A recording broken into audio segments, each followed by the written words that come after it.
আমি যখন স্কুলে পড়ি তখনই ঠিক করেছিলাম যে আমি ব্যবসায়ী হব এবং কারোর অধীনে চাকরি করব না, এবং নিজের ভাগ্য, নিজের ভবিষ্যৎ নিজে গড়ব। এটাতে আমি হয়তো কিছুটা সমালোচিত হচ্ছিলাম যে কেন এই ভুজিয়ার ব্যবসা বা চানাচুরের ব্যবসা এইসব কেন আমি করছি।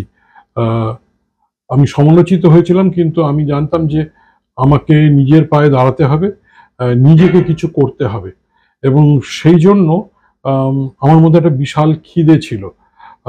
আমি আমার মূলধন তৈরি করছিলাম। আমি জানতাম যে এটা আমার ব্যবসা নয়। এদিকে ব্যাংকে লোনের জন্য অ্যাপ্লাই করলাম এবং ব্যাংকে বললাম যে আমি কোনো কোল্যাটারাল সিকিউরিটি দিতে পারবো না, আমার কাছে নেই। কারণ আমি এটাই স্থির করেছিলাম যে কোনো ব্যক্তির কাছ থেকে, এমনকি আমার বাবার কাছ থেকেও আমি কোনো রকম সাহায্য নেব না। এবং আমি যখন ব্যবসা করি বাবার কাছ থেকে কোনো মূলধন বা কোনো টাকা নেইনি।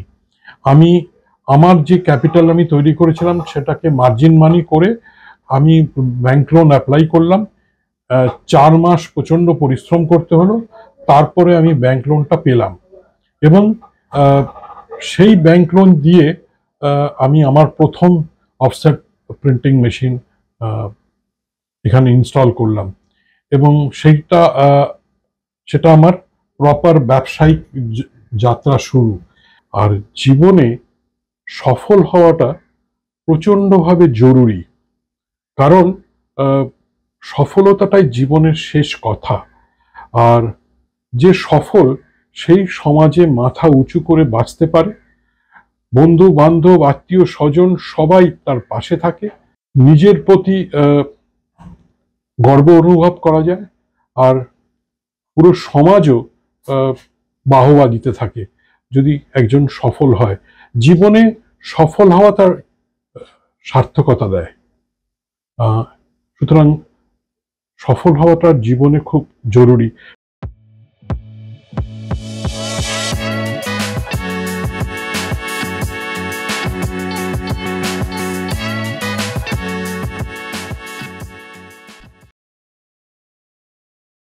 নমস্কার, আমি পবিশা চট্টোপাধ্যায়। আপনাদের সবাইকে স্বাগত পবিশাস জ্ঞানে। পবিশাস জ্ঞানে আমি বাঙালি ইউথদেরকে এন্টারপ্রেনারশিপ আর বিজনেস রিলেটেড মোটিভেশন দিয়ে থাকি। আজকে আপনাদের সাথে পরিচয় করাতে চলেছি ব্যবসা জগতের একজন প্রবাদ প্রতিম ব্যক্তিত্ব সুব্রত দত্ত স্যারের সাথে। নমস্কার। নমস্কার স্যার, আপনাকে স্বাগত পবিশাস জ্ঞান চ্যানেলে। ধন্যবাদ। আপনার ভ্যালুয়েবল মূল্যবান টাইম আমাদেরকে দেওয়ার জন্য অসংখ্য ধন্যবাদ। সুব্রত স্যার বর্তমানে chairman the Indian football association west বেঙ্গলের। উনি former senior vice president all India football ফেডারেশনের। উনি member of ethics commission Indian Olympic অ্যাসোসিয়েশনের, managing committee member Bengal chamber of commerce and industry, chairman sports development committee and skill development committee of BCCNI, chairman board of trustee future hope India. উনি forum of business social and cultural initiatives এর president. উনি vice president Bengal business কাউন্সিলের। সুব্রত স্যারের লিডারশিপে George Telegraph group একটি নতুন উচ্চতায় পৌঁছেছে।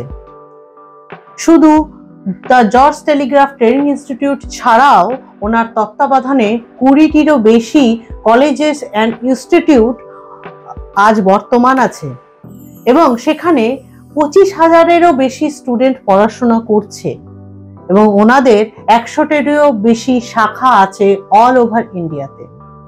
আজকে সুব্রত বাবু, যিনি managing director the George Telegraph গ্রুপের, ওনাকে পেয়ে আমরা পবিশাস জ্ঞানে খুবই সম্মানিত। স্যার, আপনি এসেছেন, থ্যাংক ইউ সো মাচ। আমারও খুব ভালো লাগছে। Thank you sir. এবং আজকে আপনার কাছ থেকে আমরা এবং আমাদের শ্রোতা বন্ধুরা কিছু শিখে নিই, ব্যবসা সংক্রান্তীয় এবং লাইফ সংক্রান্তীয়। আমি আমার আপ্রাণ চেষ্টা করি। স্যার আপনার এন্টারপ্রেনারিয়াল জার্নি কাইন্ডলি একটু আমাদের বলুন। আমি যখন স্কুলে পড়ি তখনই ঠিক করেছিলাম যে আমি ব্যবসায়ী হব এবং কারোর অধীনে চাকরি করব না, এবং নিজের ভাগ্য, নিজের ভবিষ্যৎ নিজে গড়ব এবং নিজের বরঞ্চ আমার অধীনে লোকজন কাজ করবে আমার নেতৃত্বে, এবং সেইভাবেই আমি আমার জীবনটাকে এগিয়ে নিয়ে যাব, যেটা কর্মজীবন বলে। ক্লাস 11-এই আমি ছোট ব্যবসা শুরু করি।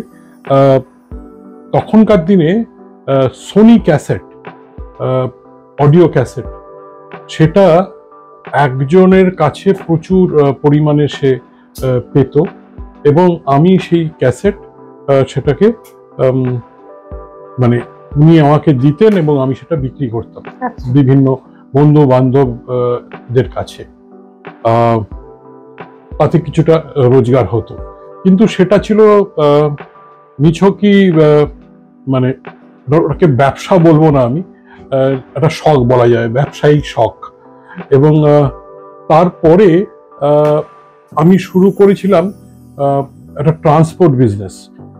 দুটো তিনটে, প্রথমে একটা গাড়ি দিয়ে শুরু করি, তারপরে আরো গাড়ি বাড়ে, এবং একটা এজেন্সি মানে কার অপারেটর যারা, তাদের সাথে যোগাযোগ করে আমি তাদের সাথে একসাথে এই গাড়ি ভাড়া দেওয়ার ব্যবসাটা করি। এবং তারপরে অবশ্য যখন পড়াশোনার জন্য কিছুদিন ব্যবসা করা বন্ধ করি, আবার যখন আমি গ্র্যাজুয়েশন শুরু করি তখন আমি ব্যবসা শিখতেও আরম্ভ করি, the George Telegraph training institute. তখন সেটা দেখাশোনা করতো প্রয়াত প্রদ্যুৎ দত্ত, যিনি আইএফের সচিব ছিলেন। আমি ওনার অধীনে জর্জ টেলিগ্রাফের কর্মকাণ্ড শিখতে আরম্ভ করি, এবং তার সাথে সাথে আমাদের একটা কনস্ট্রাকশন কোম্পানি ছিল, হরিপদ হাউজিং কোম্পানি। তার একটা পোর্শন ছিল, মানে তার আরেকটা সিস্টার কনসার্ন ছিল হরিপদ প্রজেক্ট কনস্ট্রাকশন কোম্পানি। তো আমাকে তার ম্যানেজিং পার্টনার করা হয়, এবং আমি বিভিন্ন সাইট যেটা হতো তার, সেই সাইটে কাজ শিখতে আরম্ভ করি, কাজ করতে আরম্ভ করি। আর এটাই বলা যেতে পারে যে আমার ব্যবসা শেখা। এবং পরবর্তীকালে আমি আমার এক বন্ধু, যার এখন বিশাল ভুজিয়ার সাম্রাজ্য, তার তখন সে বিভিন্ন দোকান থেকে রিটেল করতো, নিজস্ব দোকান থেকে।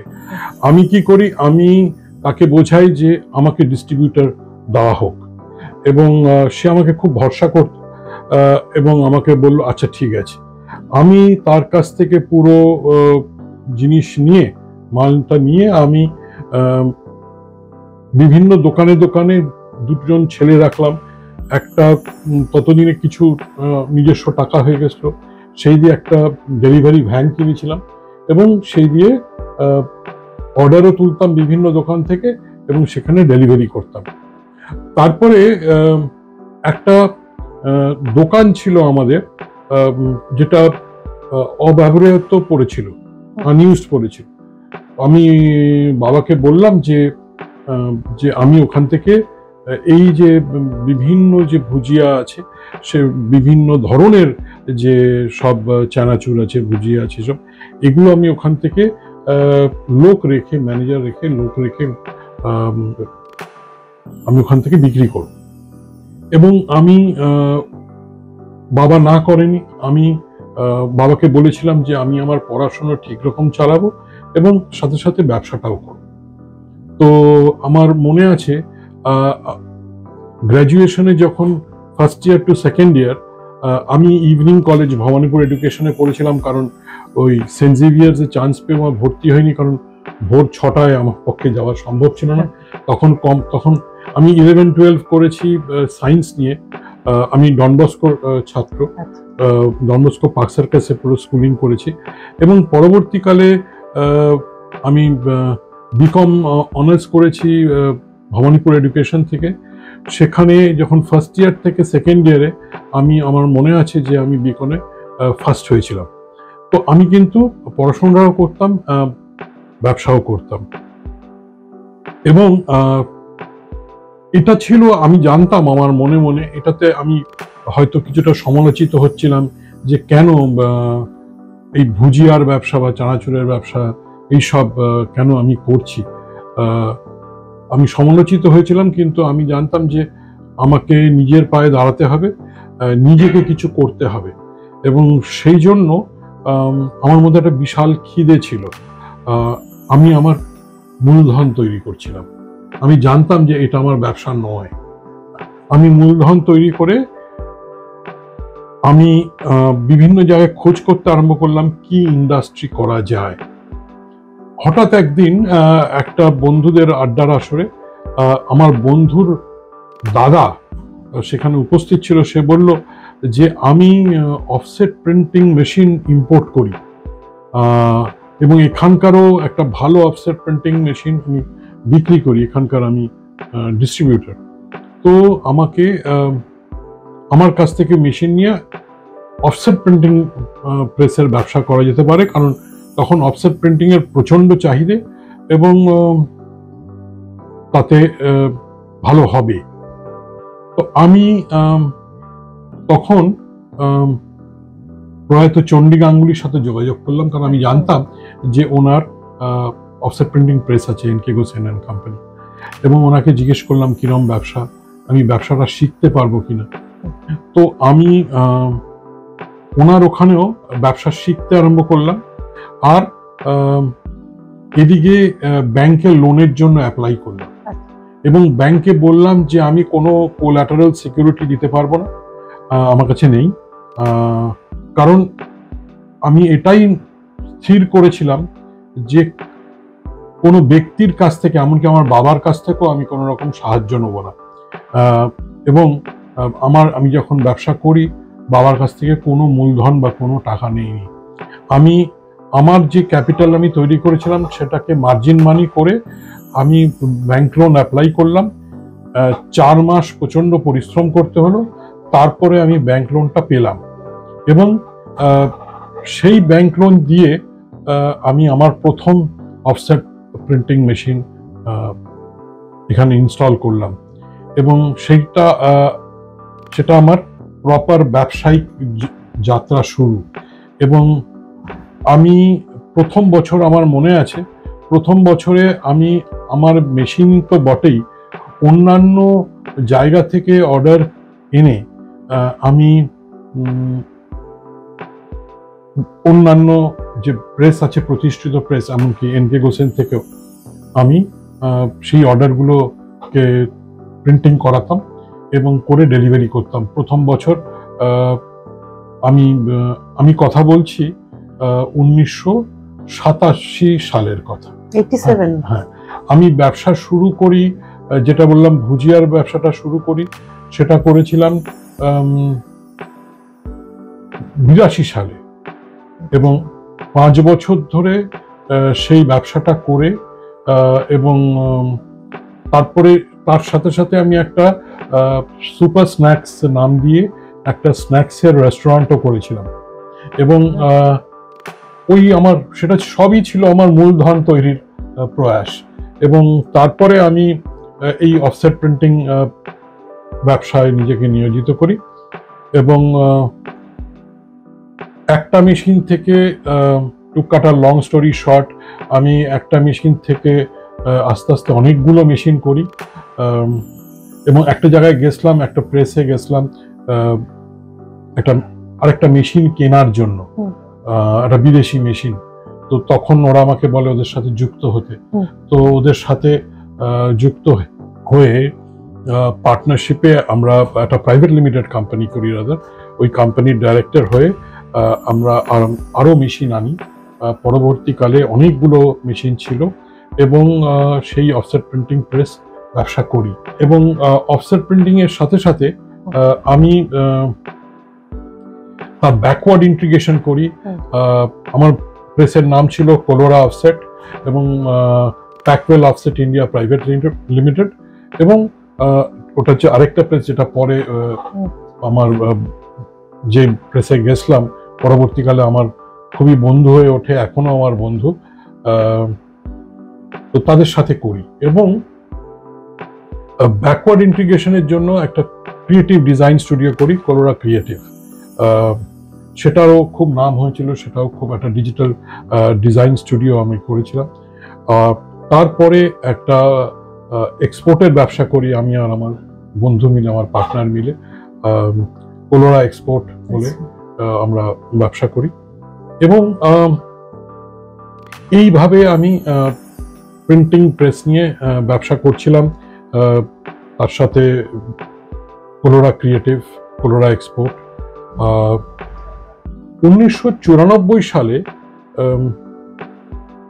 16ই নভেম্বর আমি বলবো যে আমার ব্যবসায়ের যে মেন্টর, যার কাছে আমি প্রায় ছুটে যেতাম, যার কাছে ঘন্টার পর ঘন্টা কাটিয়েছি, ব্যবসা শিখেছি, অনেক কিছু শিখেছি, জীবনের বিভিন্ন ভ্যালুজ শিখেছি, প্রয়াত প্রদ্যুৎ দত্ত। ওনার প্রয়াণ ঘটে 16ই নভেম্বর 1994। আমার এখনো দিনটা মনে আছে। উনি ইহলোক ত্যাগ করেন। আমার কাছে এটা একটা বিশাল দুর্ঘটনা। এবং তারপরে পরের বছর জানুয়ারি মাসে আমি the George Telegraph training institute, সেই ব্যবসার দায়িত্ব গ্রহণ করি। এবং তখন জর্জ টেলিগ্রাফের 7টা সেন্টার দেখতেন প্রয়াত প্রদ্যুৎ দত্ত। সেই দায়িত্ব গ্রহণ করি এবং জর্জ টেলিগ্রাফ দেখতে আরম্ভ করি। সেই 7টা সেন্টার থেকে এখন শতাধিক সেন্টার। যদি সব রকম ভার্টিকালস যেগুলো আমি করি পরবর্তীকালে, আমার সঙ্গে আমার দাদা, আমি এমকম করেছি, আমি কম্পিউটার সফটওয়্যারের ওপরে যাদবপুর থেকে কোর্স করেছি।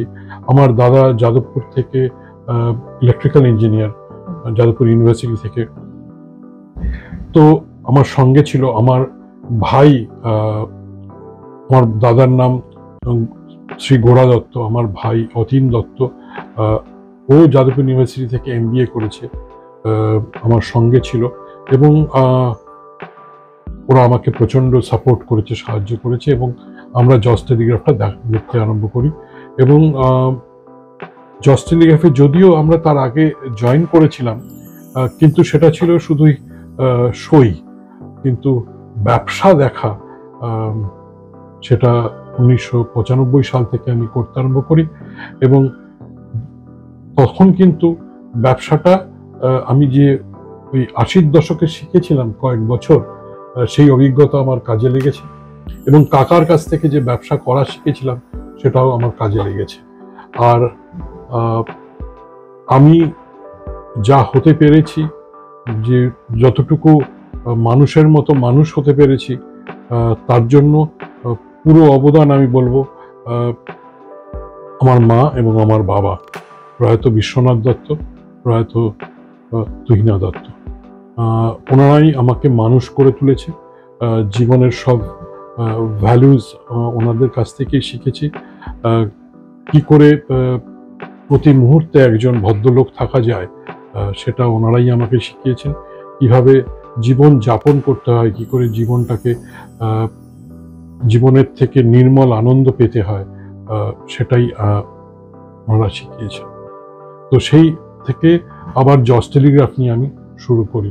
এখনো জর্জ টেলিগ্রাফের 20টার ওপরে ভার্টিক্যাল, আর জর্জ টেলিগ্রাফের তো প্রায় 100টার ওপর। জর্জ টেলিগ্রাফ ট্রেনিং ইনস্টিটিউট, যেটা পেরেন্ট অর্গানাইজেশন, যেটা আমার দাদু 1920 সালে স্থাপিত করেছিল। দাদুর সম্বন্ধে বলতে গেলেও প্রচুর বলতে পারবো। মানে কি বলবো, একজন বিশাল মাপের মহাপুরুষ বলবো আমি। এবং সেই ওনার স্থাপিত 1920 সালে the George Telegraph training institute, সেই জর্জ টেলিগ্রাফ ট্রেনিং ইনস্টিটিউটের এখন প্রায় 80টার উপরে শাখা সারা ভারতবর্ষে ছড়িয়ে আছে। ভারতবর্ষের 22টা জায়গায় জর্জ টেলিগ্রাফ। এবং সেই 7টা সেন্টার থেকে 1995-তে আমি শুরু করেছিলাম। এখন তো শতাধিক সেন্টার, এবং জর্জ টেলিগ্রাফ ট্রেনিং ইনস্টিটিউট ছাড়াও আরও 20টার উপরে অন্যান্য শিক্ষা নিয়ে ভার্টিক্যাল আছে। আর 25,000-এর ওপরে ছাত্রছাত্রী, তাদের জীবনে আমরা প্রতিষ্ঠা দিয়ে চলেছি। এইভাবেই আমরা এগিয়ে চলেছি। আমরা এটাকে মানে কি বলবো, ব্যবসা বলি না, একটা প্রতিষ্ঠান বলি, যেটার পেছনে, যেটার জন্য আমরা সাধনা করে চলেছি। যারা শুরু করে, একদম ছোট থেকে শুরু করে ব্যবসা, সেইভাবেই তো আপনি শুরু করেছেন, মানে যেখানে যার হাতে কিচ্ছু, 1 পয়সাও টাকা থাকে না, সেই অবস্থা থেকে আপনি তো ব্যবসাটাকে শুরু করেছেন। এই তখনকার এই যে জার্নি, মানে সেটা মানে কিভাবে আপনি পারলেন, মানে তখনকার দিনে, মানে আজকের দিনেও ব্যবসা করা কঠিন, হয়তো তখনকার দিনেও কঠিন ছিল, আপনি তো তাহলে একদম প্র্যাকটিক্যাল গ্রাউন্ড নলেজ পেয়েছেন। শুধু যে জর্জ টেলিগ্রাফ আপনার ব্যাকগ্রাউন্ড তা নয়, আপনি তো একদম শুরু থেকে শুরু করেছেন। তো সেটা যদি একটু বলেন, তাহলে যদি ইউথরা একটু মোটিভেট হয়। ঐকান্তিক ইচ্ছা শক্তি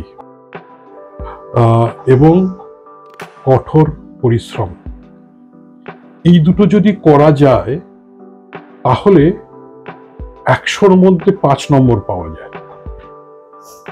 আর 95 হচ্ছে ঈশ্বরের আশীর্বাদ। এই 5 নম্বরটা যদি 5-এ 5 না পাওয়া যায়, তাহলে বাদ বাকি 95 নম্বরও আসে না।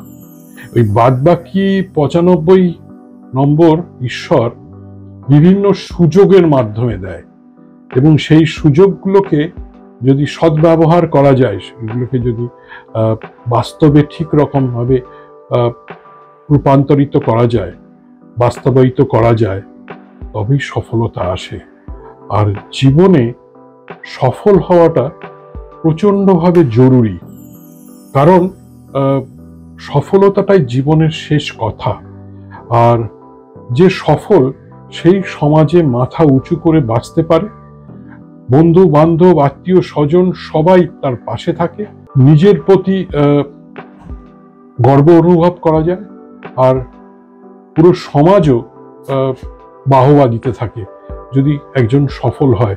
জীবনে সফল হওয়া তার সার্থকতা দেয়। সুতরাং সফল হওয়াটা জীবনে খুব জরুরি। সেটা শুধু যে ব্যবসায় সফল হতে হবে তা নয়, যে যেটা করছে সেটাতেই তাকে সফল হতে হবে, এটা প্রচণ্ডভাবে জরুরি। এবং তার জন্য তাকে পুরোপুরিভাবে নিয়োজিত করতে হবে, সাধনা করতে হবে, সবকিছু বাদ দিয়ে তাকে নিজেকে গড়ে তুলতে হবে।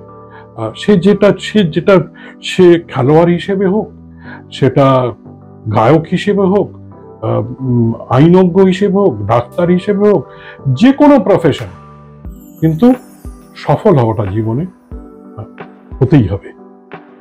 ঐকান্তিক ইচ্ছা শক্তিটা খুব দরকার। তাহলে একদম ঐকান্তিক ইচ্ছা, ওই দিনও আপনার সেই ঐকান্তিক ইচ্ছা শক্তি আপনাকে শিখিয়েছে, যেটা ইংলিশে বলে ফায়ার ইন দ্য বেলি। আমি বলবো যে ফায়ার না, বেলিতে ফার্নেস হতে হবে।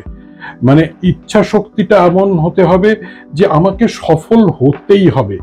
এবং আরেকটা হচ্ছে পজিটিভ অ্যাটিটিউড, প্রচন্ডভাবে পজিটিভ আউটলুক নিয়ে চলতে হবে সব, যে হ্যাঁ এটা আমায় করতে হবে এবং আমি এটা পারবো, এবং যেন তেন প্রকারণ হোক আমাকে এটা সফল হতেই হবে। এই পজিটিভ অ্যাটিটিউডটা সব সময় রাখতে হবে। কখনো নেগেটিভিটি নিজের মধ্যে আনলে চলবে না।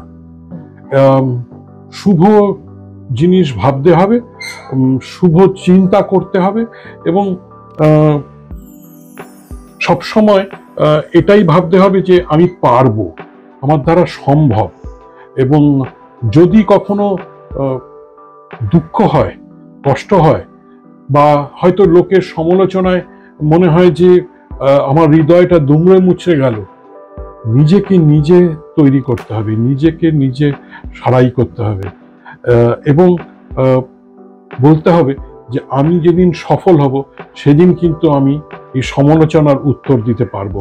অনেক সময় সমালোচনা আমাদের শুধরেও দেয়, আমাদের ভুল ত্রুটি শুধরে দেয়। সুতরাং সমালোচনা যে সবসময় খারাপ তা নয়, আমাদের সেই মতোভাবে নিজেদের তৈরি করতে হবে যাতে আমরা যা করি, আমি যদি কোনো চাকরিও করি, আমার ওপর যেটা দায়িত্ব সেটা সফলভাবে করতে হবে, যাতে যেখানে আমি চাকরি করছি তারা মনে করে আমি অপরিহার্য, আই এম ইন্ডিসপেন্সেবল। তাহলেই আমার সফলতা সেখানে। তারা আমাকে হাত জোর করে রেখে দেবে সেই সংস্থায়, তারা আমাকে আদর করে রেখে দেবে সেই সংস্থায়, কারণ আমি তাদের কাছে অপরিহার্য হয়ে উঠেছি। তাদের জন্য আমি একটা শক্তি, সেই চাকরি ক্ষেত্রেও আমি সফল। সুতরাং যেটা বললাম, जो जीता वो Sikandar, the winner tax it all, এটা মাথায় রাখতে হবে। এটা আমার জন্য বিশাল পাওনা স্যার। স্যার এবার আপনি একটু কাইন্ডলি জর্জ টেলিগ্রাফের যে সাকসেস স্টোরি, মানে একটা ছোট ইনস্টিটিউট থেকে এত বড় বিগ ব্র্যান্ড হয়ে ওঠার গল্প, মানে কিভাবে হলো, এটা একটু যদি ইউথদেরকে বলেন। 1916 সালে আমার ঠাকুরদাদা, উনি শুরু করেন ওনার কাজ। উনি শর্ট হ্যান্ড টাইপরাইটিং শিখেছিলেন এবং শর্ট হ্যান্ড টাইপরাইটিং ছাত্রছাত্রীদের শেখাতেন। পরবর্তীকালে উনি শেখেন ওয়্যারলেস টেলিগ্রাফি অ্যান্ড টেলিফোন। যিনি শেখান তার নাম মিস্টার জর্জ। 1920 সালে উনি the George Telegraph training institute স্থাপিত করেন, নামাকরণ করেন মিস্টার জর্জের নামে, নামাঙ্কিত করেন, এবং মিস্টার জর্জকেই উনি প্রথম প্রিন্সিপাল করে এই দ্য জর্জ টেলিগ্রাফ ট্রেনিং ইনস্টিটিউটের। এই ওনার যাত্রা শুরু। তখনকার দিনে স্যাটেলাইট কমিউনিকেশন ছিল না, তখন একটা জাহাজ থেকে আরেকটা জাহাজ, একটা ট্রেন থেকে স্টেশন, একটা থানা থেকে আরেকটা থানা, একটা পোস্ট অফিস থেকে আরেকটা পোস্ট অফিস, এই যে বিভিন্ন কথোপকথন, এই যে কমিউনিকেশন যাকে বলে, এটার মাধ্যম ছিল ওয়্যারলেস টেলিগ্রাফি অ্যান্ড টেলিফোন। তো যেটাকে আমরা মোর্স কোডও বলি, বাংলায় অনেক সময় টরে টক্কা বলি। তো তখন উনি বুঝেছিলেন যে এই ওয়্যারলেস অপারেটরের চাহিদা বিভিন্ন ক্ষেত্রে আছে, এবং এই বিশাল চাহিদাটা উনি বুঝে এই কোর্সটা শিখে উনি শেখাতে আরম্ভ করেন, এবং ছাত্রছাত্রীরা শিখতে আরম্ভ করে এবং বিভিন্ন জায়গায় তারা চাকরি পেতে শুরু করে। এবং ভাবুন, তখন কিন্তু এই স্কিল ডেভেলপমেন্ট যেটা আমরা বলি, দক্ষতা শিক্ষা, তখন কিন্তু কেউ স্বপ্নও দেখেনি, কল্পনাও করেনি। সেই সময় উনি এটা শুরু করেন, এবং পরবর্তীকালে এই যে এখন আমরা বলি বিভিন্ন ক্ষেত্রে, স্পেশালি স্কিল ডেভেলপমেন্টের ক্ষেত্রে বলি industry institute partnership, academia industry connect, এই যে বলি, উনি ওই সময় 104 বছর আগে এটা ভেবেছিলেন। উনি পরবর্তীকালে একটা কোর্স লঞ্চ করেন, অ্যাসিস্ট্যান্ট স্টেশন মাস্টার্স কোর্স। রেলওয়ের সাথে চুক্তিবদ্ধ হন এবং ছাত্রছাত্রীরা অ্যাসিস্ট্যান্ট স্টেশন মাস্টার্স কোর্স করে ডাইরেক্টলি রেলওয়েতে চাকরি পেত। তাই? একদম তাই। এবং যার জন্য প্রচন্ড চাহিদা এই কোর্সগুলো। পরবর্তীকালে উনি যতগুলো কোর্স লঞ্চ করেন, তার চাকরির চাহিদাটা আগে বুঝে নিয়ে তারপরে উনি সেই কোর্সটাকে নিয়ে আসেন, যাতে ছাত্রছাত্রীদের তখন শুরু হয়, ধরুন রেডিও, ভালভ সেট রেডিও, উনি রেডিও টেকনোলজি কোর্স শুরু করেন। এবং এই যে রেডিও টেকনোলজি কোর্স শুরু করেন ভালভ সেট, তখন বিভিন্ন ঘরে ঘরে তখন রেডিও কেনা শুরু হচ্ছে, সেগুলোর শুধু তৈরি না, সেগুলোর সার্ভিসিং, তার জন্য প্রচুর ছাত্রছাত্রী দরকার। এবং তারা হয়তো অনেকে বিভিন্ন ইলেকট্রনিক্স কোম্পানিতে চাকরি ছাড়াও নিজেরাও দোকান খুলে ফেললো, যে রেডিও খারাপ হলে তাদের কাছে এসে তারা সারাই করে দিচ্ছে। সেই সময় এন্টারপ্রেনারশিপ। হ্যাঁ, তো সেই সময় থেকে উনি শুরু করেন এই বিভিন্ন কোর্স করতে। পরবর্তীকালে ওনার 5 ছেলে, আমার জ্যাঠা, আমার বাবা, আমার জ্যাঠা তারাপদ দত্ত, প্রয়াত তারাপদ দত্ত, আমার বাবা প্রয়াত বিশ্বনাথ দত্ত, তারপরে আমার কাকা প্রয়াত প্রশান্ত দত্ত, প্রয়াত প্রণব কুমার দত্ত এবং প্রয়াত প্রদ্যুৎ দত্ত। এই 5 জন তখন তারপরে এই ব্যবসাটা দেখতে শুরু করে। কিন্তু তখন প্রদ্যুৎ দত্ত তখন ছোট বলে তখন দেখতো না।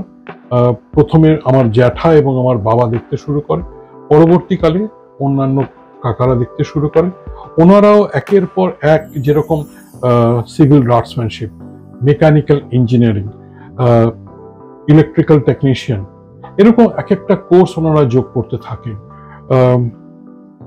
টেলিভিশন, তখন যখন টেলিভিশন এলো, black and white television, colour television, আমার মনে আছে যে একটা কোর্স লঞ্চ হয় যখন আমি তখন সবে জয়েন করেছি, colour TV video engineering diploma. তখন ভিডিও আসে, ভিসিআর, ভিসিপি, তো সেইগুলোর সারাই করার কোর্স।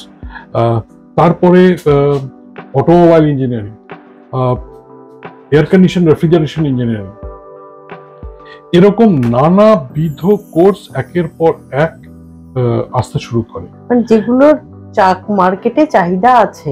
একদম তাই, কারণ এগুলো শুধু যে চাকরি তা নয়, বিভিন্ন প্রচন্ড ডিমান্ড বাজারে, সেই জন্য এইসব কোর্স তারা যারা করছে তারা সঙ্গে সঙ্গে চাকরি পেয়ে যাচ্ছে। আর পরবর্তীকালে তারা অনেকেই নিজের অটোমোবাইল গ্যারেজ, নিজের একটা ইলেকট্রিক্যাল দোকান বা নিজের এসি রেফ্রিজারেশনের একটা ওয়ার্কশপ, তারা হয়তো সেই সংস্থা থেকে নিজে ব্যবসা শুরু করলো, নিজে এসি তৈরি করতে আরম্ভ করলো, সেই এসি ঘরে ঘরে লাগতে আরম্ভ করলো অনেক কম দাম বড় কোম্পানির এসি থেকে। তো এরকম এন্টারপ্রেনার্সও তৈরি হলো, আর বিভিন্ন জায়গায় তো ছাত্রছাত্রীরা জীবনে প্রতিষ্ঠাও পাচ্ছিল। এবং সেই 1920 সাল থেকে এটা চলছিল। এবং যেটা বলেছি আগে, যে 1995 সালে থার্ড জেনারেশন, আমি এলাম। এবং শুধু তাই নয়, একটা কথা এখানে না বললেই নয়, যে 1925 সালে প্রয়াত হরিপদ দত্ত, যিনি প্রতিষ্ঠাতা জস টেলিগ্রাফ ট্রেনিং ইনস্টিটিউটের, উনি প্রতিষ্ঠা করলেন জস টেলিগ্রাফ স্পোর্টস ক্লাব। ভাবুন যে একটা স্পোর্টস ক্লাবের সাথে কারা যুক্ত, ইউথ যুক্ত। এবং একটা স্পোর্টস ক্লাব যদি ফুটবল ক্রিকেট যাতে আছে সেরকম একটা যদি ক্লাব হয়, তারা তো ইউথ, তারা তাদের সাথে ক্লাবের কানেক্ট অনেক বেশি। তো জস টেলিগ্রাফ কলকাতা ফুটবল লিগ খেলছে, ক্রিকেট খেলছে। তো সুতরাং অন্যান্য খেলাধুলার মতো তখন ছিল, হকিতে ছিল জস টেলিগ্রাফ, এখন হয়তো নেই। তো এই যে ইউথ, তারা তাদের সাথে কানেক্ট হচ্ছে, তো এবং তারা জস টেলিগ্রাফ সম্বন্ধে জানতে পারছে, তার মানে ব্র্যান্ড বিল্ডিং এক্সারসাইজ তখন থেকে করছে। এবং উনি সেই সময় কতটা দূরদৃষ্টি থাকলে 1925 সালে এই জস টেলিগ্রাফ ব্র্যান্ডটা তৈরি করার জন্য, এবং তার সাথে তার যে টার্গেট গ্রুপ ইউথ, তার কানেক্ট করাবার জন্য 1925 সালে জস টেলিগ্রাফ স্পোর্টস ক্লাব করে, যার জেনারেল সেক্রেটারি আমি প্রয়াত প্রদ্যুৎ দত্ত জেনারেল সেক্রেটারি ছিল আমার আগে। তার আগে আমার বাবাও ছিল জেনারেল সেক্রেটারি অনেকদিন। তো এই যে জস টেলিগ্রাফ স্পোর্টস ক্লাব হয়, তারপরে উনি মানে প্রয়াত হরিপদ দত্ত, যিনি প্রতিষ্ঠাতা জজ টেলিগ্রাফের, উনি প্রচন্ড ক্রীড়াপ্রেমী ছিলেন। পরবর্তীকালে ওনার মেজ ছেলে আমার বাবা প্রয়াত বিশ্বনাথ দত্ত, উনি আইএফএর সচিব হন বহু বছর, প্রায় 12-13 বছর উনি আইএফএর সচিব ছিলেন। পরবর্তীকালে উনি সিএবির সচিব হন, সিএবির প্রেসিডেন্ট হন, board of control for cricket in ইন্ডিয়ার ভাইস প্রেসিডেন্ট হন, প্রেসিডেন্ট হন। তো সুতরাং উনি একজন কিংবদন্তি পুরুষ ক্রীড়া প্রশাসনে। তো আমিও যার জন্য পরবর্তীকালে ক্রীড়া প্রশাসনে আসি, এবং সেটা 2002 সালে আমি আইএফএর ট্রেজারার হই। তারপরে 2003 সালে আমি আইএফএর সচিব হই। তারপরে অল ইন্ডিয়া ফুটবল ফেডারেশনের আমি ভাইস প্রেসিডেন্ট হই, পরবর্তীকালে সিনিয়র ভাইস প্রেসিডেন্ট হই। আইএফএর সচিব থেকে প্রেসিডেন্ট, প্রেসিডেন্ট থেকে এখন চেয়ারম্যান। আমার বাবা ছাড়াও আমার প্রয়াত কাকা প্রদ্যুৎ দত্ত, উনি আইএফএর সচিব ছিলেন 10 বছর। উনি আইএফএর সচিব ছিলেন। উনি যখন ইহলোক ছেড়ে চলে যান, তখন উনি আইএফএর সচিব ছিলেন থাকাকালীনই ওনার উনি চলে যান আমাদের ছেড়ে। সুতরাং ক্রীড়া প্রশাসনটাও আমাদের পরিবারে প্রচন্ডভাবে আছে। এখন ওনার ছেলে, আমার ভাই অনির্বাণ দত্ত আইএফএর সচিব, আমি আইএফএর চেয়ারম্যান। তো সুতরাং এবং আমার বাবা তো ক্রিকেট প্রশাসক হিসেবে সারা ভারতবর্ষে, সারা পৃথিবীতে পরিচিত ছিলেন। যদিও উনি ক্রিকেট প্রশাসক হওয়ার আগে উনি ফুটবলেরও প্রশাসক ছিলেন। আইএফএর বাংলা নিয়ামক সংস্থা আইএফএর সচিব ছিলেন বহু বছর। তো সুতরাং আমি এটা এই জন্যই বলছি যে জজ টেলিগ্রাফ ব্র্যান্ডটা তৈরি করার জন্য সেই 1925 সালে প্রয়াত হরিপদ দত্ত, যিনি প্রতিষ্ঠা, উনি ভেবেছিলেন। এটা একটা বিশাল ব্যাপার, তাই না? এবং 1995 সাল থেকে আমরা যুগের সাথে তাল মিলিয়ে, প্রযুক্তির অগ্রগতির সাথে তাল মিলিয়ে যে কোর্সগুলো আনা দরকার সেগুলো এনেছি।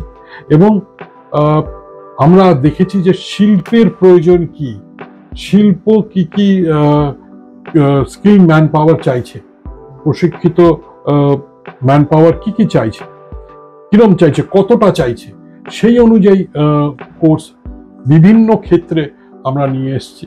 এবং সেই অনুযায়ী ছাত্রছাত্রীদের আমরা শিক্ষিত করছি এবং তাদের প্লেসমেন্ট দিচ্ছি।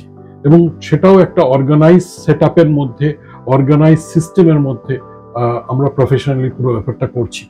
এই যে এখন এতগুলো ভার্টিক্যাল জজ টেলিগ্রাফ ট্রেনিং ইনস্টিটিউট, যেটা পেরেন্ট অর্গানাইজেশন, সেই জজ টেলিগ্রাফ গ্রুপের যে এখন এতগুলো ভার্টিক্যাল জজ কলেজ, জজ গ্রুপ অফ কলেজেসের আন্ডারে অনেকগুলো কলেজ আছে।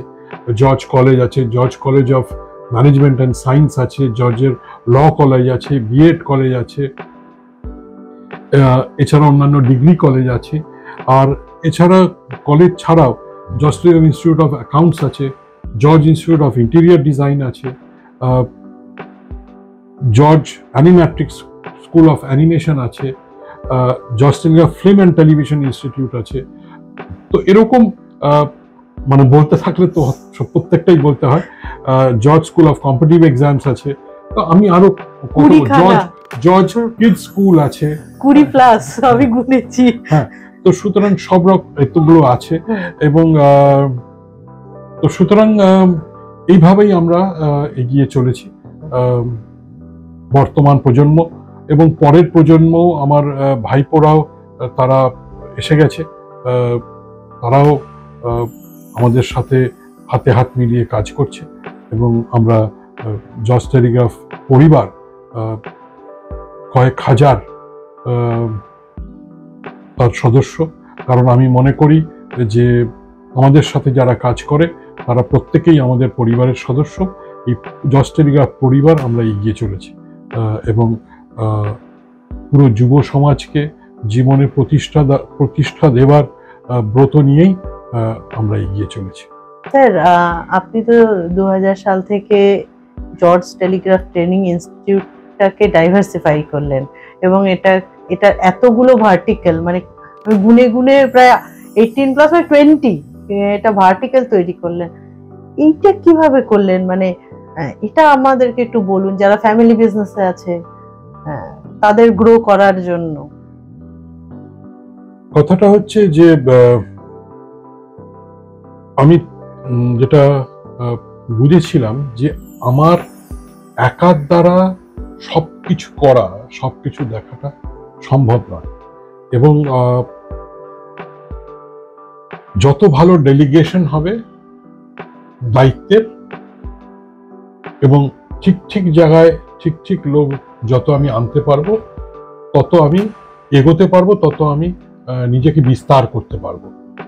তো আমি যেটা করলাম সেটা হচ্ছে অনেক ক্ষেত্রে বিভিন্ন যে ভার্টিক্যালগুলো তৈরি করলাম, অনেক ক্ষেত্রে যখন কোনো সেই ক্ষেত্রের একজন এক্সপার্টকে পেলাম, প্রফেশনালকে পেলাম, তাকে সোয়েট ইকুইটি দিলাম যে তোমাকে কোনো মূলধন দিতে হবে না, জায়গা আমি দেবো, মূলধন আমি দেবো, জর্জ টেলিগ্রাফের ব্র্যান্ড আমি দেবো, সব রকম সাপোর্ট সাহায্য আমি করব, তোমাকে শুধু এই ভার্টিক্যালটাকে তৈরি করতে হবে, জন্ম দিতে হবে এবং গড়ে তুলতে হবে, সব রকম সাপোর্ট আমি আছি। তো এইভাবে একের পর এক ভার্টিক্যাল হতে লাগলো। অনেক ক্ষেত্রে হয়তো তাকে সোয়েট ইকুইটি না দিয়ে, মানে তাকে পার্টনার হিসেবে না নিয়ে, তাকে কোনো শেয়ার না দিয়ে, তাকে উচ্চ স্যালারি দিয়ে, তাকে সে যে পেশাদার, সেই পেশাদারের হিসেবে তার যে মূল্য সেটাকে যথাযথভাবে দিয়ে তার ওপর দায়িত্ব দিলাম যে এটাকে গড়ে তোলো, এবং সেইভাবে সে আরেকখানা হয়তো ভার্টিক্যাল তৈরি হলো। তো অনেক ভার্টিক্যালে প্রফেশনাল লিডার আছে, প্রফেশনাল হেড আছে, যারা সেই ভার্টিক্যালটাকে দেখছে, দেখাশোনা করছে। তাদের আন্ডারে আবার প্রচুর লোকজন আছে যারাও প্রফেশনালস, এবং অনেক ক্ষেত্রে আমি তাদের সোয়েট ইকুইটি দিয়েছি, যারা একটা ভার্টিক্যাল তৈরি করেছে। এইভাবে ভার্টিক্যালগুলো হয়েছে, এবং আমি মনে করি সেই একজন লিডার যে আরো অনেক লিডার তৈরি করে। তো আমি সেইভাবেই আরো অনেক লিডার তৈরি করেছি, যারা এক একটা ভার্টিক্যাল দেখছে। অনেকেই আছে অনেকগুলো করে ভার্টিক্যাল দেখছে, এবং তারা হয়তো প্রফেশনালও হতে পারে, তারা স্যালারি পায়, অনেক ভালো স্যালারি পায়, বা অনেকে তারা তাদের শেয়ার আছে সেই ভার্টিক্যাল। আচ্ছা, তাহলে মানে এইভাবে আমি ডাইভার্সিফাই করেছি জর্জ টেলিগ্রাফ গ্রুপকে। দারুণ কনসেপ্ট। এটা থেকে যদি আমাদের শ্রোতা বন্ধুরা কিছু শিখতে পারে যারা ব্যবসা করছে। এবং আচ্ছা স্যার, এখানটাতে আমি একটা কোশ্চেন করতে চাই। আপনার তো ফ্যামিলি বিজনেস, এই ফ্যামিলি বিজনেসে আমি অনেকের কাছ থেকে শুনেছি সাস্টেইন করাটা খুব টাফ। তো আপনারা কিভাবে, জর্জ টেলিগ্রাফ আজকে 3rd প্রজন্ম, আপনি, আপনার পরের প্রজন্মও আসছে, তো কিভাবে সাস্টেন করছেন এবং গ্রো করছেন, এটা যদি ফ্যামিলি বিজনেসের যারা শুরু, মানে যারা আছে তাদেরকে একটু বলতে পারেন। কথাটা হচ্ছে সম্পর্ক, যে একটা সম্পর্ক কিভাবে সেটাকে মেনটেন করতে হয়।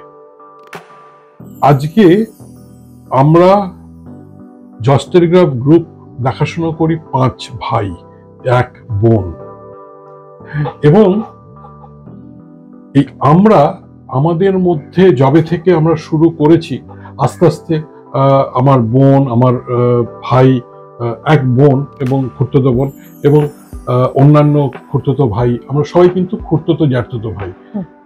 তো সুতরাং শুধুমাত্র অনির্বাণ দত্ত আর অনিন্দ দত্ত আমার 2 ছোট ভাই আর কি, একদম ছোট, তারা প্রয়াত প্রদ্যুৎ দত্তর 2 ছেলে, তারা নিজের ভাই, আর বাদ বাকি কিন্তু আমরা সবাই খুড়তুতো জ্যাঠতুতো ভাই। আমরা এই যে 95 সাল থেকে তারা পরবর্তীকালে যোগদান করেছে, কিন্তু এখনো অবধি তারা, আমার সবচেয়ে শেষে এসছে 2019 সালে অনিন্দ দত্ত, যিনি এখন ডাইরেক্টর অপারেশনস গ্রুপের। হুম। আমরা আমাদের মধ্যে না কখনো মনোমালিন্য হয়নি, কোনো বিবাদ হয়নি, কোনো ঝগড়া কোনোদিনও হয়নি। আমরা প্রায় প্রতি মাসে বসি, আমাদের বোর্ড মিটিং হয় এবং সেখানে আলোচনা হয়। সেখানে কখনো ঝগড়া হয় না, আমরা আলোচনা করি। এবং যদি কখনো কোনো সিদ্ধান্তে মতবিরোধ হয়, আমি যে সিদ্ধান্তটা বলি সেটাই শেষ কথা, তখন সব তারা মেনে নেয় এবং আমাকে সাপোর্ট করে। তবে আমি সবসময় আগে প্রত্যেকের মত নেই এবং তারপরে আমি আমার মতটাকে তৈরি করি এবং যৌথভাবেই কাজ করি। যদি কখনো, যেটা খুব রেয়ার অকেশন হয়তো হয়েছে বা হয়ওনি হয়তো, যেখানে আমার মতের সাথে অন্যদের মত মেলে, কারণ আমার মতের সাথে যদি অন্যদের মত যদি না মেলে, আমি চেষ্টা করতে থাকি তাদের বোঝাতে যে আমি ঠিক। তারা যদি কনভিন্সড হয় তাহলেই আমার মতটা প্রতিষ্ঠা করে আমি এগোই। আর আমি সবসময় সবাইটা শুনি তো, এবং সবাইকে নিয়ে চলি এবং তাদের সেই মতো সম্মান এবং গুরুত্ব দেই।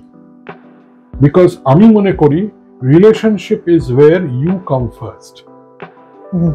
আগে আমি তোমার কথা ভাববো, তারপর নিজের কথা ভাববো।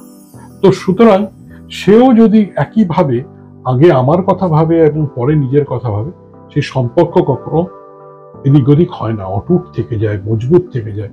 এবং আরেকটা জিনিস বুঝতে হবে যে একটা সংস্থায় শুধু যারা পরিচালক, যারা কর্ণধার, শুধু তারা নয়, সবাই যারা আছে প্রত্যেকের মধ্যে একটা শক্তি আছে। এই শক্তিটা কিন্তু প্রত্যেকের মধ্যে আছে, কারোর কম, কারোর বেশি, কারোর হয়তো অসাধারণ শক্তি, কারোর হয়তো অতটা নয়। কিন্তু সবাই যদি শক্তিটাকে মিলিত করা যায়, সেটা একটা মহাশক্তি।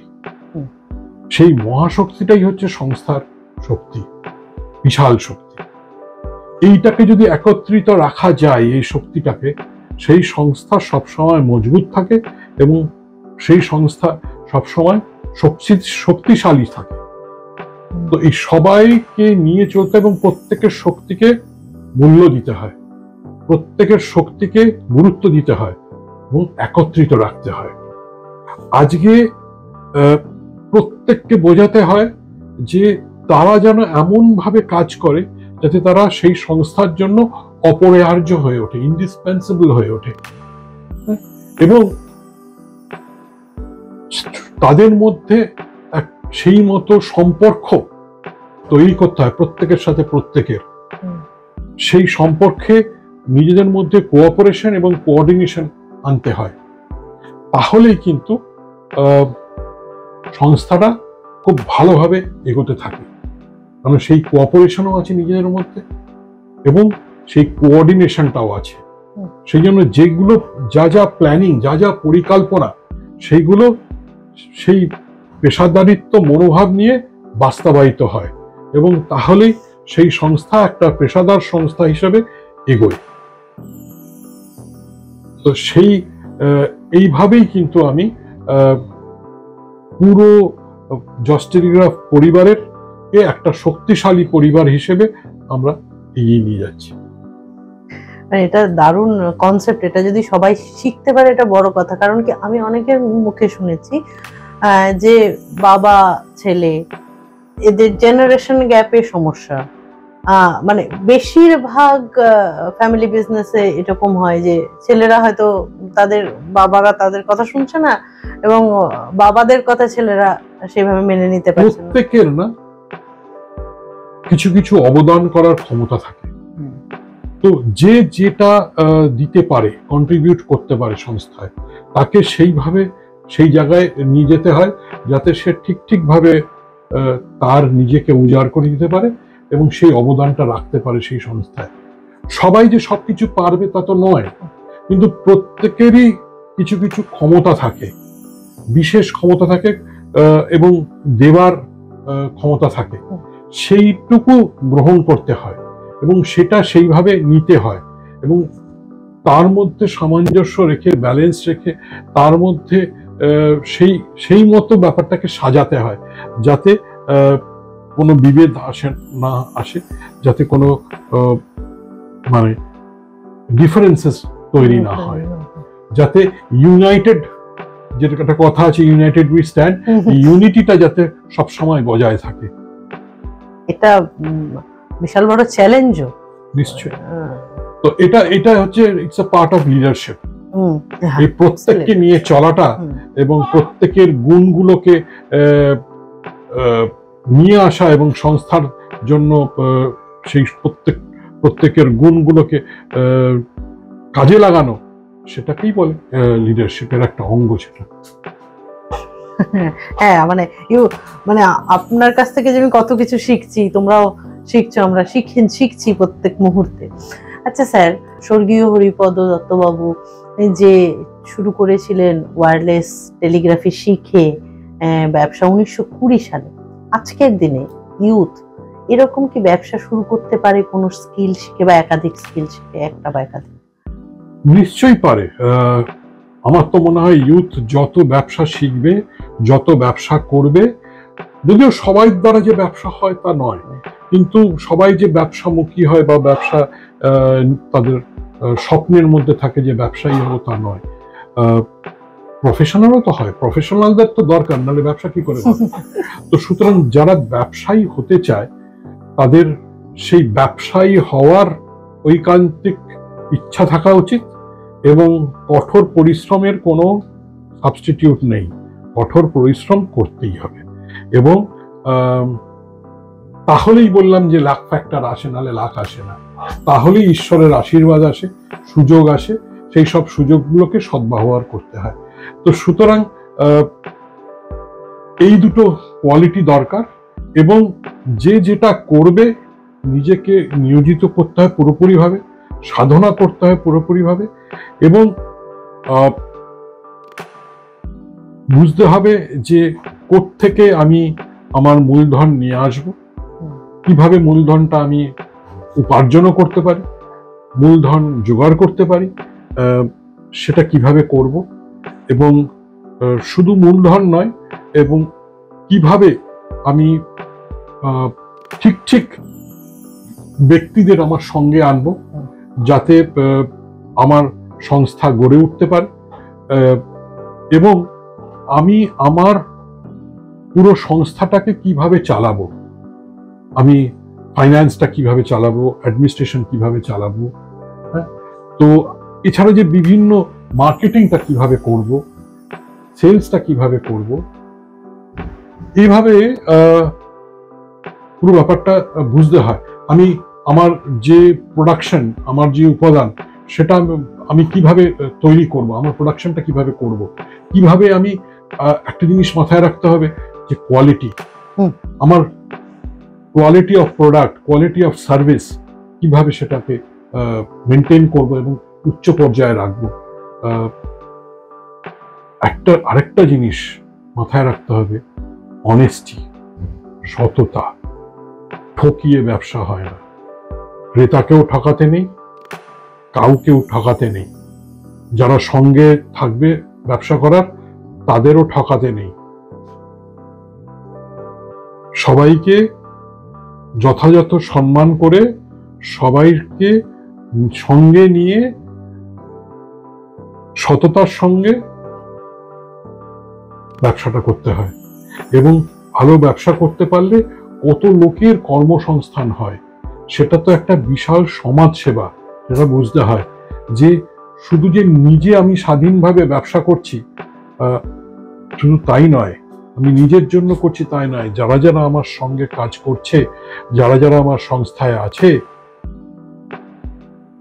তাদেরও তো ক্যারিয়ার আমার উপর ডিপেন্ড করছে, তাদেরও তো ফ্যামিলি হয়তো আমার উপর ডিপেন্ড করছে। তো সুতরাং এই মানে আমি এদের সবাই একটা সার্ভিস দিচ্ছি, আমার জীবন দিয়ে, আমার পরিশ্রম দিয়ে আমার সময় দিয়ে আমি এদেরকে সার্ভিস দিচ্ছি, এটা তো একটা সমাজ সেবা। এই সেবাটা মূলক কাজ, একটা পুণ্যের কাজ। আমি মনে করি ব্যবসা করাটা একটা পুজো।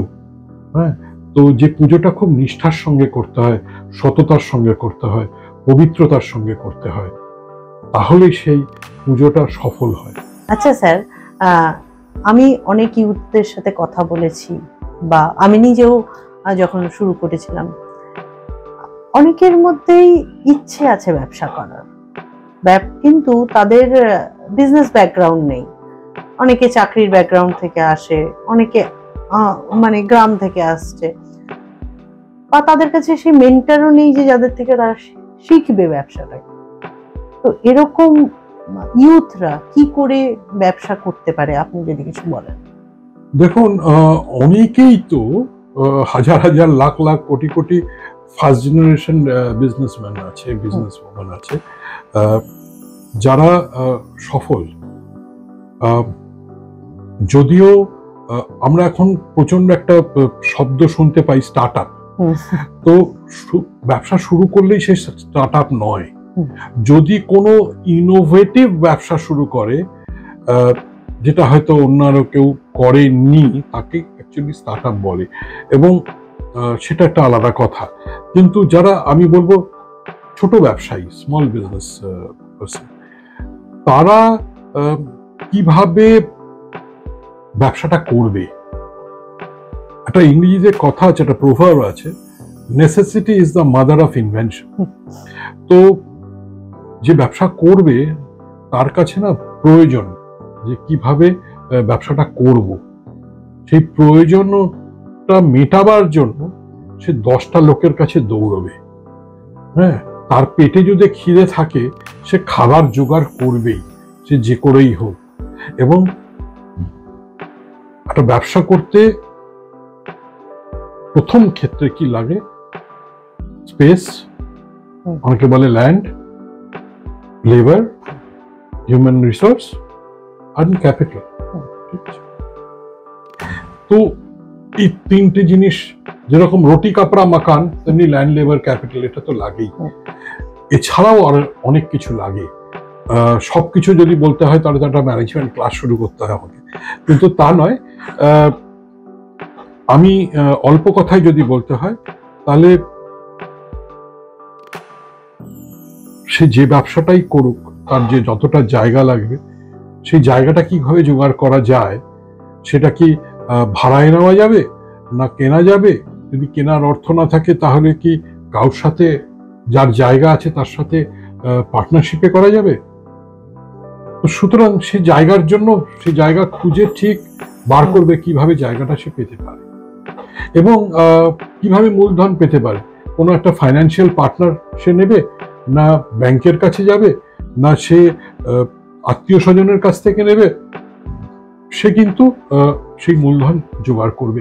এবং কারা কারা, বা কোনো এক বন্ধু তারা হয়তো আছে, পরিচিত কিছু আছে, যারা সমভাবাপন্ন, যারাও একইভাবে ভাবনা চিন্তা করছে, তারাও তার সাথে একইভাবে হাতে হাত মিলিয়ে, কাঁধে কাঁধ মিলিয়ে ব্যবসাটা করতে চায়।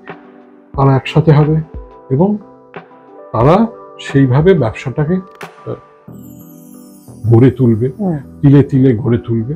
এবং ওই যে বললাম যে বিভিন্ন সুযোগ তখন আসতে থাকে, সেই সুযোগগুলো হচ্ছে ঈশ্বরের আশীর্বাদ। সেই সুযোগগুলো যদি কাজে লাগাতে থাকে, তাহলে ব্যবসাটা বাড়তে থাকে এবং আস্তে আস্তে সফলতার দিকে যেতে থাকে। Thank you. এটা তোমরা খুব ভালো করে মন দিয়ে শুনে রাখো স্যারের কথাগুলো, যে স্যার কিন্তু একটা ছোট্ট, মানে খুব ব্রিফ একটা ক্লাসই করে দিলেন ম্যানেজমেন্টের। আচ্ছা স্যার, আপনি স্টার্ট আপের কথা বলছিলেন। এবার সবাই স্টার্ট আপ নয়, যারা ফুড জয়েন্ট খুলে দিচ্ছে তারাও বলছে food start up, that is not the start up even. কিন্তু ওই আর কি, এটা একটা, মানে এখন প্রত্যেকের মুখে মুখে স্টার্ট আপ। ছোট ব্যবসা করলেই সেটা স্টার্ট আপ, কোন স্টার্ট আপ, কিন্তু তারা বলছে মানে এটা স্টার্ট আপ, মানে ওই যে বললাম, মানে এটা একটা they are starting a business, but that's not a startup. হ্যাঁ, কিন্তু এই স্টার্ট আপের মানে কথাতেই একটা কোশ্চেন আমি আপনাকে করতে চাই, সেটা হলো যে আজকের দিনে দাঁড়িয়ে ডেটা বলছে যে প্রত্যেক বছর 50 কোটি স্টার্ট আপ তৈরি হচ্ছে অল ওভার দ্য ওয়ার্ল্ড, মানে শুরু হচ্ছে, এবং তার মধ্যে মাত্র 3% স্টার্ট আপ সাকসেসফুল হচ্ছে, মানে 97% স্টার্ট আপ ফেলিয়ার হচ্ছে। স্যার, এমন কি কি ভুল আছে যেগুলোকে ওভারকাম করলে স্টার্ট আপ গুলো ফেলিয়ার থেকে বাঁচতে পারে? দেখুন, সেগুলো কি মানে হাফ হার্টেড এফার্ট, না পুরোপুরি নিজেকে নিয়োজিত করেছে, উজাড় করে দিয়েছে সেই ব্যবসাটার জন্য, সেটা আগে দেখতে হয়। তো হাফ হার্টেড এফার্টে হয় না ব্যবসা। ব্যবসা করাটা খুব সোজা জিনিস নয়, কারণ এতগুলো লোককে ম্যানেজ করা বা একটা ব্যবসা করা মানে একটা সৃষ্টি করা। তো সেই সৃষ্টির যদি সুখটা পেতে হয় তাহলে সেটাকে ঠিক রকম ভাবে সৃষ্টি করতে হবে। তো সেই সৃষ্টিটা সবাই দ্বারা কিন্তু হয় না, সেই মানসিকতাটা থাকতে হয়, সেই জেদটা থাকতে হয়, সেই জিলটা থাকতে হয়। তো সেই ওই আবার ফিরে আসছে একই কথা, ইচ্ছা শক্তি। তো এবং একটা কথা আছে না, ঘুর মাটি চুর করতে হয় একদম, মানে কঠোর পরিশ্রম, মানে আদা জল খেয়ে লেগে ব্যবসাটা করতে হয়, ব্যবসাটা নিয়ে সাধনা করতে হয়, জীবনের সবকিছু ভুলে যেতে হয় যে আমি পুরোপুরিভাবে নিজেকে নিয়োজিত করব, এবং আমি যে ব্যবসাটা করছি I have to believe in myself and I have to believe in the business, এবং আমাকে সেই ব্যবসাটা জানতে হয়, ব্যবসাটার নলেজ পুরোপুরি নিতে হয়, যে আমি ব্যবসাটা করতে গেলে যা জ্ঞান দরকার, সেই প্রোডাক্ট সম্বন্ধে যে জ্ঞান দরকার সেগুলো পুরোটা আছে কিনা, কার কাছে বিক্রি করব। আগে ব্যবসা করার আগে আমি প্রোডাকশন করে ফেললাম হবে না, আমি কার কাছে বিক্রি করব, সেই বাজারটা আছে কিনা, সেই মার্কেটটা আমি কিভাবে তৈরি করব, আমি সেলসটা করব কি করে, কিভাবে কেন আমার প্রোডাক্টটা বিক্রি হবে, কেন আমার সার্ভিসটা বিক্রি হবে, কেন লোকে কিনবে, কিভাবে লোকে কিনবে, কিভাবে আমি উপস্থাপনা করব নিজেকে, নিজের ব্যবসাকে, কিভাবে বাজারটা তৈরি করব, কিভাবে আমার ডিমান্ডটা জেনারেট করব। তো আগে আমাকে সেলস মার্কেটিংটাও ভাবতে হবে, জানতে হবে, অ্যাসিওর্ড হতে হবে, বিশ্বাস করতে হবে যে হ্যাঁ আমি এই প্রোডাক্টটা বা এই সার্ভিসটা আমি বেচতে পারবোই। তারপরে আমাকে সেই সার্ভিস বা প্রোডাক্টটাকে তৈরি করতে হবে। কত ভালো কোয়ালিটির প্রোডাক্ট বা সার্ভিস তৈরি করলে লোকে আমি কিনবে, আমি অভীষ্ট লক্ষ্যে পৌঁছতে পারবো, সেটাকে আমাকে জানতে হবে, আমার প্রোডাক্ট নলেজটাকে জানতে হবে, সার্ভিসটাকে বুঝতে হবে, সেই মতো আমি করার মতো আমার ক্ষমতা আছে কিনা, আমার সেই নলেজ আছে কিনা, সেই আমার ক্যাপিটালটা আছে কিনা, সেই লোকজন আমি পাবো কিনা, এই ব্যাপারগুলোকে আমায় বুঝতে হবে। আমি যদি এগুলোকে তৈরি করে তবে ব্যবসাটাতে নামি, এবং আমি জানি যে আমার জার্নিটা কি, আমার রাস্তাটা কি, রোড ম্যাপটা কি, আমি এখানে শুরু করছি, কোথায় পৌঁছবো, কিভাবে পৌঁছবো, সেটা যদি আমি জানি তাহলে আমি পৌঁছবো। কারণ আমি জানি যে আমি কিভাবে কোন রাস্তা দিয়ে গেলে, কতটা কাজ করলে, কিভাবে কাজ করলে আমি সেই জায়গায় পৌঁছবো, কোথা দিয়ে আমায় যেতে হবে, কিভাবে আমায় যেতে হবে, এগুলো আমায় জানতে হবে, তাহলেই আমি সফল হতে পারবো। তা না হলে ওই 97% পড়ে থাকবে। মানে আমরা তাহলে অর্ধেকের বেশি লোক ব্যবসা করতে সত্যিই পারি না, মানে বুঝতেই পারি না। পুরো ব্যাপারটাকে না আত্মস্থ করতে পারি এবং না বিশ্বাস করতে পারি যে আমি এটাতে সফল হবই, এবং তা নাহলে আমি কিভাবে সফল, আমি ব্যাপারটাতে আমার বিশ্বাসই নেই, আমি নির্বাণ বা মোক্ষ যেটাকে বলে তখনই আমি পেতে পারি আমার সাধনায়, যদি আমি ঈশ্বরে বিশ্বাস করি। যদি বিশ্বাসই না করি তাহলে আমি পৌঁছবো কি করে সেই জায়গায়? এটা একদম সত্যিকার কথা। প্রথমে বিশ্বাসটা খুবই বড় কথা। একদম ফেথ, ট্রাস্ট, নিজেকে সেই বিশ্বাস করতে হবে, সেই ট্রাস্ট করতে হবে, ফেথ থাকতে হবে যে হ্যাঁ আমি পারবো, আমি বিলিভ করি আমি পারবোই। স্যার, আপনার কাছ থেকে আমি প্রচুর অ্যাডভাইস পেয়েছি, সাজেশন পেয়েছি, আপনার আশীর্বাদ পেয়েছি, কিন্তু তবুও মানে এটা ফর্মালিটি করেই বলছি, last but not the least, একটা যদি আপনার একমাত্র অ্যান্ড বেস্ট অ্যাডভাইস ফিউচার এন্টারপ্রেনিয়রদের জন্য দেন তাহলে খুব উপকার হয়। ফিউচার এন্টারপ্রেনার্স যারা, তাদের মধ্যে আত্মবিশ্বাসটা থাকতে হবে যে আমাদের সফল হতেই হবে, এবং সফল হতে গেলে যা যা করণীয় সেসবগুলো করতেই হবে, যেটা একজন সাধক করে। ব্যবসাটা নিয়ে সাধনা করতে হবে।